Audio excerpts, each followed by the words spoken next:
Olá, eu sou Ana Danin. Está aqui comigo o ex-ministro Raul Jungmann, diretor-presidente do IBRAM. Nós o convidamos para falar sobre a Conferência Internacional Amazônia e Novas Economias, que ocorre de 30 de agosto a 1º de setembro no Hangar Centro de Convenções da Amazônia, em Belém, Pará. E muito obrigada pela sua presença aqui. Eu só que agradeço, Ana, ao seu convite e fico aqui à sua disposição para conversar sobre esse assunto que nos empolga, que é exatamente a Conferência Amazônia e Novas Economias. Então, eu gostaria que o senhor começasse justamente falando o que motivou, né, a organização da Conferência Internacional Amazônia e Novas Economias. Olha, eu acho que todos nós temos que assumir a responsabilidade com a questão da crise climática, ou seja, essa questão do aquecimento da Terra que pode nos levar a uma situação, eu diria, muito trágica para todos nós, porque se a Terra continuar aquecendo do jeito que se encontra, nós vamos ter graves problemas em termos de seca, nós vamos ter epidemia, nós vamos ter pandemia, nós podemos ter migrações, tá certo? Pessoas movidas por falta de água, por fome, nós podemos ter, enfim, a destruição daquilo que a gente entende como que o homem e a mulher construiu ao longo de toda a história da humanidade. Ou seja, é um risco que todos nós temos que ter responsabilidade com isso. Então, se essa é uma questão central para a sobrevivência de todos nós, nossos filhos, nossos netos, as futuras gerações, nós temos que ter uma preocupação. E no centro da questão da crise climática está a Amazônia. Ou seja, a Amazônia, o futuro dela vai impactar se a gente vai conseguir superar o problema da crise climática ou não. Daí que nós decidimos, amadurecemos a ideia de começar a programar e fazer a conferência para que nós pudéssemos expressar um compromisso do setor mineral com a questão da superação da crise climática e, obviamente, com olhos na Amazônia. E por que a Amazônia? Porque a Amazônia é nossa, a Amazônia é brasileira. Mas a Amazônia, como eu procurei demonstrar aqui, ela também é uma questão global. Se a floresta ultrapassar o que os estudiosos chamam de tipping point, ou seja, se ela entrar numa fase de não recuperação, tá certo? Sem volta, que é o tipping point, a floresta vai morrer aos poucos. E ela, ao morrer, ela libera exatamente o gás carbônico, que é o grande vilão do aquecimento da Terra, né? Então, nós temos que ter um compromisso com a Amazônia em termos de preservação da floresta viva, respeito às populações originárias e cuidado e preservação com a natureza. Então, nós estamos aqui fazendo essa conferência para ver o diagnóstico, os problemas que nós temos e encontrar soluções para esses problemas. Portanto, este é um compromisso do setor mineral, não apenas com a Amazônia, com o Brasil, mas com todo o mundo. E isso nós queremos expressar através dessa conferência que, como você disse, começa no dia 30 e vai até o dia 1º de setembro. E é muito importante, né, que a sociedade perceba a importância que o setor mineral dá para esse tema, porque todos estão falando de novas economias, de bioeconomia, e é muito importante também que a sociedade veja que isso é importante para a mineração. Existe um pensador britânico chamado Anthony Giddens, e ele diz o seguinte: infelizmente, quando a questão ambiental, a crise ambiental chegar no topo das preocupações, pode ser um pouco tarde. Ou seja, existem outras preocupações que são muito importantes, são muito razoáveis. A questão da saúde, a questão do emprego, a questão da segurança e da educação. Agora, é preciso entender que não existe nem saúde, nem emprego, nem educação, nem nada, se a gente não cuidar do planeta, se a gente não cuidar da casa comum que nós vivemos e aonde nós queremos viver, e as futuras gerações, elas também vão viver. Eu considero que não tem algo mais, eu diria assim, aético ou errado do que você legar aos nossos filhos e netos uma natureza pior do que a gente recebeu.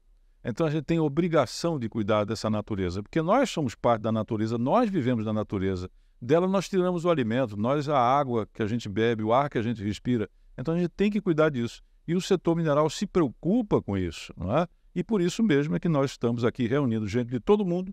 Nós convidamos a academia, a universidade, os ambientalistas, os povos originários, as autoridades, não é? Nós convidamos grandes figuras, não é? Do Brasil e também do mundo afora, para vir aqui conosco refletir como a gente vai conseguir desenvolver sustentavelmente a Amazônia. Por quê? Não é só cuidar do meio ambiente, é cuidar das pessoas Não adianta ter meio ambiente se você não tem pessoas. A gente tem que cuidar da pobreza, a gente tem que cuidar daqueles que precisam, a gente tem que ter um desenvolvimento sustentável, mas não um desenvolvimento que venha destruir a floresta, a natureza. Não pode ser. Por isso a gente chama de novas economias. A gente precisa ter uma economia circular, a gente precisa ter uma bioeconomia, precisa ter uma economia de baixa emissão de carbono, por exemplo, não é? E para isso a gente precisa sentar e elaborar um projeto para a Amazônia que cuide da questão ambiental, da floresta, como eu disse, mas também cuide das pessoas, cuide da renda, cuide do emprego das pessoas, tá certo? Para que elas possam prosperar e ser felizes. E você antecipou justamente o que eu ia te perguntar. Vocês estão trazendo para este debate personalidades mundiais, né? É importante, né, envolver estas pessoas, essa pluralidade de ideias. Então, eu emendo também perguntando o que os participantes podem esperar, né, desse evento. Quando você abre o jornal, na parte internacional, é raro não aparecer uma notícia sobre a Amazônia. Quando você viaja para o exterior, se fala da Amazônia, se pergunta pela Amazônia. Quando chefes de países, nações, de estados se reúnem, tá certo? Eles discutem a questão da Amazônia. A Amazônia é nossa, tá certo? Mas, ao mesmo tempo, ela traz uma preocupação para todo mundo. Então, nada mais, digamos assim, que tem a ver com essa internacionalização, né, da percepção da Amazônia, do que convidar gente de todo mundo. Então, por exemplo, aqui estará o ex-secretário-geral da ONU, o Ban Ki-moon. Ele foi muito importante quando do Acordo de Paris, que foi fundamental para você estabelecer limites, né, que não devem ser ultrapassados em termos de temperatura. Por exemplo, vão estar aqui também o ex-presidente da Colômbia, Ivan Duque, que é o país que tem, depois do Brasil, a maior parte da floresta amazônica. E também o ex-primeiro-ministro Tony Blair, que é um nome que é conhecido, evidentemente, mundialmente, e que tem posições muito firmes a respeito dessa questão. Mas nós também vamos ouvir, com a mesma audiência, com a mesma atenção, representantes dos povos indígenas, da academia, como eu disse, ambientalistas, autoridades e o setor econômico. Porque nessa questão todos somos responsáveis, ninguém está fora, porque que eu saiba, ninguém vive fora do planeta Terra. Exatamente. Como as empresas mineradoras atuam na Amazônia e convivem com as questões ambientais e de trabalho das populações da região? É possível, e o senhor já antecipou um pouco a resposta, promover uma mineração sustentável na Amazônia? De que forma? Olha, em primeiro lugar, respeitando a floresta viva, respeitando e empoderando as populações originárias, preservando e cuidando da natureza. Por isso mesmo é que nós somos tão contrários à chamada extração de minério ilegal, ou o chamado garimpo ilegal. Nós somos contra. Por quê? Porque é exatamente o contrário do que eles vêm fazendo. Por isso, nós assumimos posições muito claras, somos contra. Agora, da nossa parte, é cuidar de três coisas. Primeiro, da questão social, né? Depois da questão ambiental e, por fim, ter o que se chama de uma boa governança, ou seja, uma governança séria, responsável, que responda pelos impactos da própria mineração. É ter cuidado com o rio, é ter cuidado com o ar, é poder e trabalhar sempre com energia renovável, buscar reciclar todo tipo de lixo, todo tipo de resíduo, né? Cuidar da diversidade das pessoas, procurar atender as demandas da comunidade aonde você tem aquela mineração. Esses são alguns dos exemplos que nós perseguimos. Isso se chama de ESG, lá fora, ou seja, a questão do ambiente, a questão social e a questão da governança. E nós aqui temos essa preocupação. Para você ter uma ideia, Ana, o setor mineral talvez seja o único setor que assumiu compromissos com a questão do ambiente social e da governança. De 3 em 3 meses a gente apresenta todos os resultados e todos os avanços que a gente teve, como também da segurança das pessoas, da segurança das barragens. Ou seja, o nosso rumo, e não tem volta, é exatamente um rumo à sustentabilidade. Cuidar das pessoas, cuidar da natureza e efetivamente procurar produzir benefícios cada vez mais e reduzir qualquer tipo de impacto. E quando ele acontecer, ter responsabilidade e resolvê-los. Inclusive, projetos sociais e ambientais, eles estão na pauta dos dois eventos, tanto da Expo Zibram quanto da conferência. É importante dar visibilidade para esses projetos também. Ana, eu não acredito que nenhum setor econômico possa prosperar sem responsabilidades com o ambiente e com as pessoas. As pessoas têm que estar no centro e colado com ela a questão ambiental. Essa é a lição que fica. Não adianta você ter um lucro que não seja sustentável, ou seja, não adianta você remunerar os seus acionistas se você está depredando o meio ambiente, se as pessoas estão insatisfeitas ou se ocorrem fatalidades. Você tem que caminhar tudo de uma forma conjunta.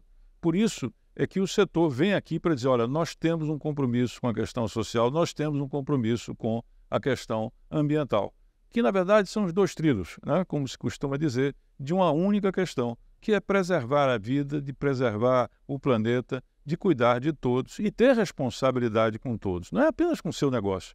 Ninguém está só no negócio assim, não, eu estou fora do mundo. Não, você está no mundo. E o mundo está precisando de responsabilidade de todos. E por isso que nós estamos aqui para firmar esse compromisso, para deixar muito claro que nós temos compromissos sociais e ambientais, não abrimos mão dele e queremos avançar cada vez mais para melhorar a nossa sustentabilidade. Como os interessados podem participar tanto da conferência quanto da Exposibran, que já está acontecendo? Olha, existem duas maneiras de participar. Uma é se, através da internet, tá certo? Se cadastrando para participar aqui. E olha, na Exposibran são 150 expositores, painelistas, né? Gente de todas as profissões, de todas as, digamos assim, os quadrantes do país e de fora vão estar aqui. São mais de 150, são 30 painéis que estão sendo feitos aqui. Nós temos uma média já prevista de 5.000 pessoas. E aqui na Exposibran, quero lembrar também, tem lazer, tem cultura, nós vamos ter carimbó, nós vamos ter show, nós vamos ter festival culinário e estamos de braços abertos para receber todos que queiram. Pode vir presencialmente, se cadastrar e através da internet, coloca lá, exatamente Exposibran, né? E vai poder preencher o cadastro e vir aqui. A gente quer você ao nosso lado. Não só para fazer negócio, para inovação, para tecnologia, mas também para lazer, se divertir, fazer cultura e ficarmos juntos, que é uma boa coisa. Então está feito o convite, né? Todos convidados. Presidente, muito obrigada pela sua participação.